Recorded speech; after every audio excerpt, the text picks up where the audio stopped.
আচ্ছা, আমি তোমাকে আজকের পর আর তোমার অনুমতি ছাড়া স্পর্শ করব না। তবে একটা কথা মনে রেখো, আমি ছাড়া অন্য কেউ তোমাকে স্পর্শ করলে আমি জাস্ট তাকে মেরে ফেলবো। তারপর তোমাকে মেরে কবর দিব। তারপর নিজেও মেরে ফেলবো। আর আমার কবর হবে তোমার কবরের পাশে। কথাগুলো দাঁত চিবিয়ে চিবিয়ে বলল। আবরারকে এতটা বেশি রেগে যেতে কুহেলি কখনোই ওকে দেখেনি। কুহেলি আবরারের চোখে চোখ রাখল, এই প্রথম। আবরারের চোখে যেন হাজার গল্প লেখা আছে, তবে কুহেলি তা বুঝতে পারছে না, বা এতটাও কাছে যায়নি আবরারের যে চোখের ভাষা বুঝবে। কতক্ষণ যে এভাবে একে অপরের দিকে তাকিয়েছিল তারা নিজেরাও জানে না।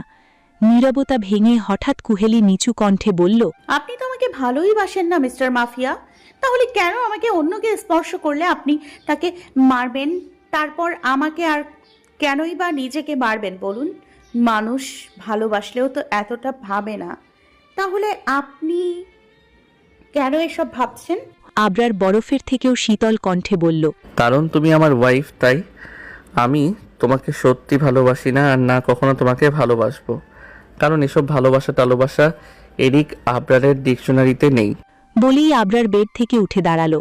তারপর বলল, আমি কাজে যাচ্ছি, আসতে রাত হবে। আজকে নাও আসতে পারি। তোমার মেডিসিন আনতে বলেছি, নিয়ে আসবে। ঠিকভাবে খেয়ে নিও। বলেই আবরার ঘুরে হাঁটা ধরে। কুহেলি পিছন থেকে বলে ওঠে, কোথায় যাচ্ছেন আর আসবেন নাই বা কেন আজকে?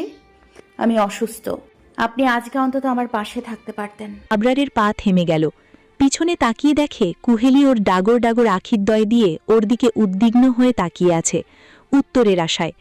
আবরার এক চিল হেসে বলল, যার স্পর্শ তোমার কাছে ভালো লাগে না, সে পাশে থাকলেই কি, আর না থাকলেই বা কি তোমার?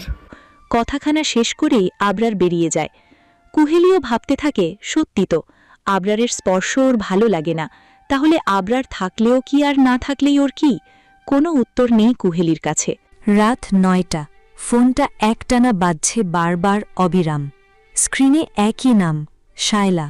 কুহেলি বারবার কল করছে, তবু ওপাশে কোনো সাড়া নেই। রিংটোনের প্রতিটি কম্পন যেন কুহেলির ধৈর্যের সীমানা টানছে। অবশেষে তীব্র বিরক্তি আর অস্থিরতার মিশেলে সে ফোন নামিয়ে নিয়ে তাড়াতাড়ি একটা মেসেজ টাইপ করল। ফোনটা ধর বান্দি, কখন থেকে ফোন করছি, তবুও ধরছিস না কেন? মেসেজ পাঠানোর পরও সে জানে হয়তো শায়লা এখনও ধরবে না, তবু অভ্যাসবশে স্ক্রিনের দিকে তাকিয়ে থাকে, যেন কোনো উত্তর আসবে। বুকের ভেতর অদ্ভুত এক ভার জমে ওঠে। কুহেলি ধীরে ফোনটা হাতে নিয়েই উঠে দাঁড়ায়। রুমের ভেতর তখন হালকা আলো, পর্দার ফাঁক দিয়ে বাইরে থেকে শীতল রাতের গন্ধ ঢুকে আসছে। ও ব্যালকনির দিকে এগিয়ে যায়। দরজা খুলতেই হঠাৎ ধমকা হাওয়া এসে গায়ে লাগে। নভেম্বরের রাতের বাতাস ঠান্ডা আর ভিজে। সেই বাতাস শরীরের ভেতরে ঝুঁকে গিয়ে কুহেলির চামড়ায় কাঁপন তুলল, যেন কেউ অদৃশ্য হাতে ছুঁয়ে দিল তাকে। চাদর নেওয়ার কথা মাথায় এলেও নেয়নি।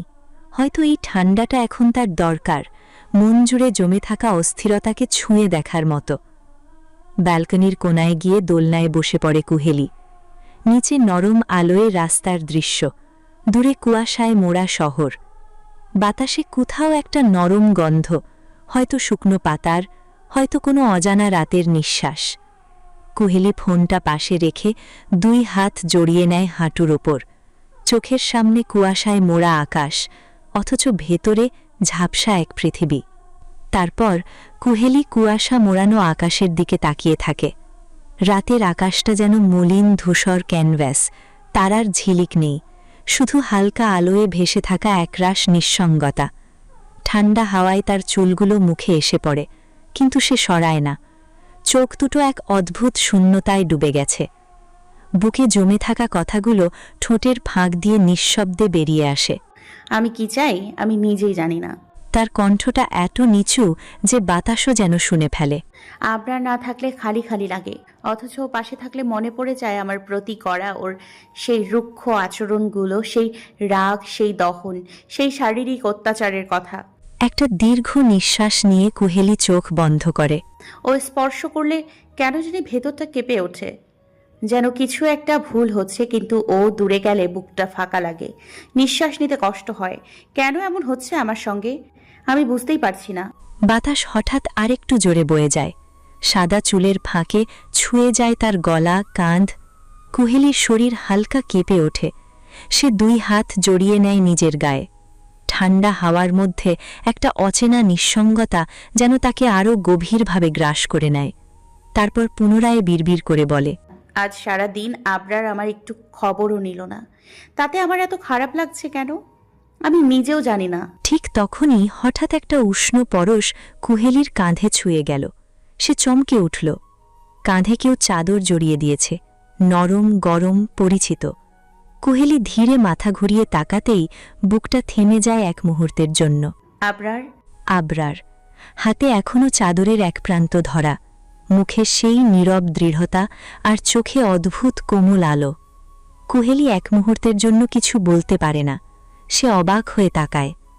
আজ আবরার ওকে আগের মতো জড়িয়ে ধরেনি, কাছে টেনে নেয়নি, বরং দূরে দোলনার অপর প্রান্তে গিয়ে চুপচাপ বসে পড়েছে। নভেম্বরের ঠান্ডা হাওয়ায় দোলনাটা হালকা দুলে ওঠে। দুজনের মাঝে যেন অদৃশ্য একটা সেতু তৈরি হয়। কুহেলি মনের ভেতরটা একটু কেঁপে ওঠে। এই দূরত্বটা কেন যেন আগের সব ঘনিষ্ঠতার চেয়ে বেশি গভীর লাগে। আবরার কুহেলির দিকে তাকিয়ে থাকে কিছুক্ষণ, তারপর হালকা হাসি ফুটিয়ে মুচকি স্বরে বলে, একা একা কি বিড়বিড় করছিলে পাখি? কুহেলি চমকে উঠে দৃষ্টি সরিয়ে নেয় আকাশের দিকে, যেন কুয়াশার ফাঁকে উত্তর খুঁজছে। তেমন কিছু না, কণ্ঠটা কাঁপে অল্প। তারপর একটুখানি সাহস সঞ্চয় করে বলে, আপনি তো আজ আসবেন না বলেছিলেন। আবরার হঠাৎ মৃদু হেসে উঠল, একটা ব্যথিত, ক্লান্ত হাসি। যেন সেই হাসির ভেতর জমে আছে অনেক না বলা অভিমান আর অদৃশ্য যন্ত্রণা। তার লাল টকটকে মণিবালা চোখে শুধু নিদ্রাহীনতার কারণেই নয়, যেন সেখানে জমে আছে কিছু দগ্ধ স্মৃতি। আবরার কুহেলির দিকে তাকিয়ে ধীর স্বরে বলল, কেন পাখি? আমি না এলে তুমি কি খুশি হতে? কুহেলি থমকে গেল। চোখের পাতা কেঁপে উঠল, ঠোঁট নড়ল, কিন্তু শব্দ বেরোল না। কিছুক্ষণ পর মাথাটা নিচু করে আমতা আমতা করে বলল, না, তেমন কিছু না। তার কণ্ঠে ছিল একরাশ দ্বিধা, এক চিন্তি সত্যি আর অজানা ভয়ের মিশেল। আবরার কিছুক্ষণ চুপ করে রইল, তারপর ঠান্ডা গলায় বলল, চলো, আগে খাবে, তারপর কথা বলবো। এই বলে সে ধীরে উঠে দাঁড়াল। কুহেলি কিছুটা অবাক হয়ে তাকিয়ে থাকল। ওর ভেতরে এক অচেনা প্রত্যাশা ছিল। আবরার হয়তো আগের মতো কোলে তুলে নেবে, আগের মতো ছুঁয়ে দেবে স্নেহে, রাগে, কিন্তু আজ তা হল না। আবরার শুধু দরজার দিকে তাকিয়ে বলল, কি হলো? ওঠো পাখি। কুহেলি নিঃশব্দে উঠে দাঁড়াল। তার চোখে হালকা হতাশার ছায়া, কিন্তু ঠোঁটে কোনো অভিযোগ নেই। ধীরে ধীরে গুটি গুটি পায়ে আবরারের পেছনে পেছনে রুমে ঢুকে গেল। রুমের ভেতর নরম আলো জ্বলছে, বাতাসে হালকা। আবরার এগিয়ে গিয়ে টেবিলে রাখা ট্রেটা ঠিকঠাক করল। কুহেলি চুপচাপ বেডের ওপর বসল, দুহাত হাঁটুর ওপর রাখা, মাথা নিচু, চুলের কিছু গোছা কপালের ওপর এসে পড়েছে। আবরার চুপচাপ এসে কুহেলির সামনে বসল। রুমের তখন একদম নিস্তব্ধতা, আর দূরের জানালা দিয়ে ঢোকা রাতের ঠান্ডা আলো। টেবিলের ওপর রাখা ভাতের প্লেট থেকে একটা লোকমা তুলে নিয়ে আবরার কুহেলির মুখের সামনে ধরল। কুহেলি প্রথমে কিছুটা দ্বিধা করল, ঠোঁট নড়ল, কিন্তু কোনো প্রতিবাদ এল না। সে জানে আবরার ওর না খাওয়া মানবে না। যতক্ষণ না সে একটুখানি খায়, ততক্ষণ শান্ত হবে না। চুপচাপ বিনা বাক্যে কুহেলি লোকমাটা মুখে নিল। একটার পর একটা ধীরে ধীরে খেতে লাগল। আবরার প্রতিটি লোকমা ঠিক মাপমতো তুলে দিচ্ছিল, যেন কোনো শিশুকে খাওয়াচ্ছে। তাদের মাঝে কোনো কথা নেই, কিন্তু সেই নীরবতার ভেতরও একরাশ মমতা ছড়িয়ে আছে, যা শব্দ ছাড়াই বলে দেয় আবরার এখনও ভাবে কুহেলির খাওয়া, কুহেলির ঘুম, কুহেলির প্রতিটি নিঃশ্বাসের কথা। খাওয়া শেষ হলে আবরার টেবিলের পাশে রাখা পানির বোতল তুলে কুহেলির দিকে বাড়িয়ে দিল। তারপর এক গ্লাস পানির সঙ্গে একটা ট্যাবলেট হাতে নিয়ে বলল, এটা খাও এক্ষুনি। কুহেলি চুপচাপ ওষুধটা মুখে নিল, পানি খেল। তারপর আবরার কিছুক্ষণ ওর মুখের দিকে তাকিয়ে রইল। চোখে ছিল অদ্ভুত শান্তি, অথচ তার গভীরে লুকিয়ে থাকা ক্লান্তির রেখা স্পষ্ট। এবার ঘুমিয়ে পড়ো পাখি, আমার একটু কাজ আছে, বাইরে যাব। শুনেছি আজ সারাদিন ঠিকমতো খাওনি, তাই এসেছিলাম। কুহেলির চোখের পাতা ভারী হয়ে আসে। আবরারের কণ্ঠটা যেন শীতের রাতের নরম চাদরের মতো ধীরে ধীরে ওর ওপর ছড়িয়ে পড়ে। এবার শান্তিতে ঘুমাও। বলেই আবরার চুপচাপ উঠে দাঁড়িয়ে দরজার দিকে পা বাড়াতেই পেছন থেকে হালকা ফুঁপিয়ে ওঠার শব্দ শুনে থমকে গেল। এক মুহূর্তের জন্য নিস্তব্ধতা নেমে এলো রুমে। ঘড়ির টিকটিক শব্দ পর্যন্ত থেমে গেছে যেন। ধীরে ধীরে ঘুরে তাকাতেই আবরারের বুকের ভেতর কেমন যেন মোচড় দিয়ে উঠল। বিছানার কোণে বসে থাকা কুহেলি নিচের দিকে তাকিয়ে ফুঁপিয়ে কাঁদছে। চোখের কোণ বেয়ে একের পর এক অশ্রুবিন্দু গড়িয়ে পড়ছে। গাল বেয়ে বিছানার চাদরে ছোট ছোট ভেজা দাগ তৈরি করছে। চুলের গোছা মুখের পাশে এসে পড়েছে। সে ঠিক করছে না, কিছুতেই না, শুধু কাঁদছে। তার কাঁধের হালকা কাঁপুনি দেখে আবরারের গলা শুকিয়ে গেল। ও ধীরে ধীরে ফিরে এসে কুহেলির সামনে বসে পড়ল। নরম কণ্ঠে বলল, কি হয়েছে পাখি? রোজ রোজ কাঁদছো কেন? আমি তো তোমাকে স্পর্শ পর্যন্ত করিনি। তুমি যেভাবে থাকতে চাও সেভাবেই রেখেছি তোমাকে, তাহলে কেন কাঁদছো? কিছু খারাপ লাগছে? বলো না আমায়। এখনো কাঁদছ? আবরারের কণ্ঠে মিশে গেল এক অদ্ভুত মায়া আর অসহায়তা। তার চোখের গভীরে জ্বলে উঠল অপরাধ বোধের ছায়া, যেন সে নিজেই বুঝে উঠতে পারছে না সে কুহেলির জন্য কতটা প্রয়োজনীয় আর কতটা কষ্টের কারণ হয়ে উঠেছে। কুহেলি আবরারের কণ্ঠে এমন কোমল সুর শুনে বুকের ভেতর জমে থাকা কান্না আর থামাতে পারল না। তার চোখের কোণ বেয়ে গড়িয়ে পড়া অশ্রু একসময় হাওয়ায় মিশে গেলেও গলার ভেতর আটকে থাকা কষ্টটা যেন একসাথে বেরিয়ে এলো হেঁচকির সঙ্গে। কুহেলি কাঁপতে কাঁপতে বলল, আমার কোনো কথা আপনি মানেন যে আমি একবার না বলেছি তাই দূরে দূরে থাকছেন? নাকি নাকি আমাকে আর ভালো লাগে না আপনার? আমি যেন পাগল হয়ে গেছি আবরার। আমার ভেতরে কি হয় আমিও জানি না। আমার কষ্ট হয়, তুমি থাকলে যেন ভালো লাগে, যেন মনে হয় সবকিছু ঠিক আছে। কিন্তু তুমি দূরে চলে গেলে পড়ে থাকা শূন্যতা দেখলে একটা অদ্ভুত ভয় আমার গ্রাস করে। কুহেলির গলার স্বর ভেঙে যাচ্ছিল, কিন্তু কথাগুলো কাটার মতো আবরারের বুক বেদ করে গেল। ওর কণ্ঠে মিশে থাকা অভিমান, কষ্ট আর ভালোবাসার ভারে রুমটা যেন হঠাৎ ভারী হয়ে উঠল। কুহেলি নিজেও বুঝে উঠতে পারল না সে কি বলে ফেলেছে। এই রাগ, এই অভিমান আসলে ভালোবাসারই এক রূপ। ওর চোখে এখনো পানি চিকচিক করছে, ঠোঁট কাঁপছে, শ্বাস নিচ্ছে এলোমেলোভাবে।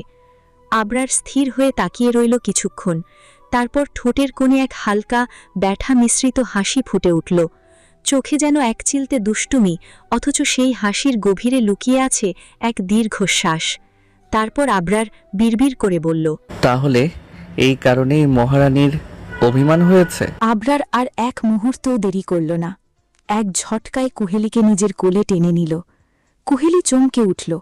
তার চোখে এখনও অশ্রু চিকচিক করছে, ঠোঁট কাঁপছে, কিন্তু প্রতিবাদ করার শক্তিটুকু নেই।